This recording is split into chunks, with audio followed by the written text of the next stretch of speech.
जिंदगी इतनी मजबूर ना होती, मैं भी कदम कदम पर उलझनों में ना होती। मैं भी कहती तुझसे अपने दिल की बात, मेरी चाहत यूं दबी ना होती। तेरे मान का भरम था मुझको, मगर मैं इस काबिल ना थी। कितने शिकवे होंगे तुझको जो मैंने अज़ियतें दी है। तेरी मोहब्बत को जानते हुए भी अनजान रहने का ढोंग किया। तुझे तड़पा कर इतनी ही मैं भी तड़पी हूँ। काश ये रास्ते इतने कठिन ना होते जिन पर हम अनजान होकर भी चल निकले थे।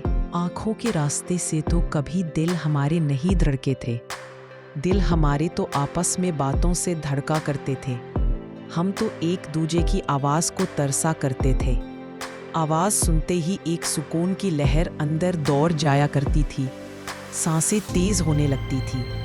ऐसे लगता था जैसे कुछ भी खोए बगैर सब कुछ पा लिया हो और एक दूसरे को पाने के सिवा कोई हसरत ना हो। अब तेरा एहसास मेरे अंदर सरगोशी करता है कि जान, तूने मुझे किसके सहारे अकेला छोड़ दिया। क्यों तुझे कभी मेरा ख्याल ना आया। तेरे का कैसे हो गया। तेरी उन सरगोशियों का जवाब नहीं मेरे पास, क्योंकि मैं मजबूर थी, बहुत मजबूर। तुझे भूल जाने और छोड़ देने के सिवा मेरे पास कोई चारा ना था। मेरा गुनाह माफ़ी के लायक तो नहीं, मगर हो सके तो माफ़ कर देना।